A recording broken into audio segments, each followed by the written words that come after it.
I think at the end of the day, it's, I would say Frank's nothing without Claire. But she's nothing without you. Well, thank you. If you're good. Yeah. If you're a good boy.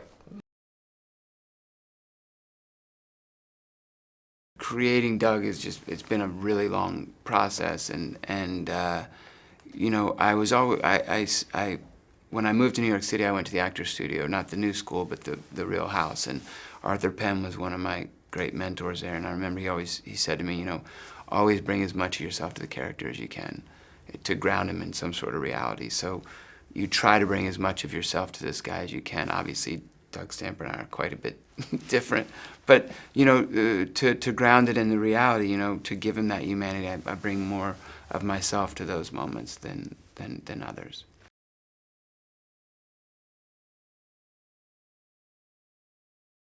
The dialogue that I rewrote for that particular scene actually came from the panel discussion that I did with Samantha Powers.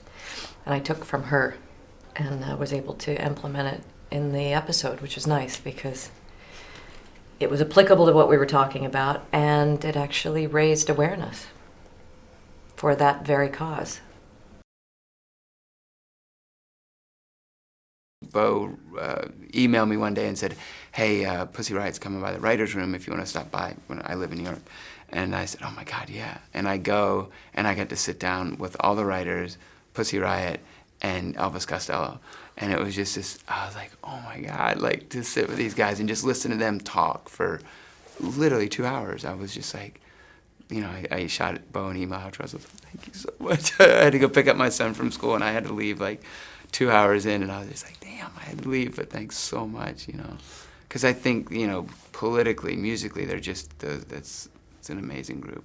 I have absolutely no idea how that came about, and I can't really talk about it because I vowed that I won't talk about things that are in the show, because there are many people who are watching this right now who haven't watched season 3, and many who won't watch season 3 until they get through season 1 and 2, and a lot of people are just discovering that, so I can't be a spoiler in chief, so I can't actually refer to anything that actually happens. What can we talk about? I can talk about the old Vic, we can talk about how much fun we have together and stuff like that. We have so much fun. But I can't talk about the show.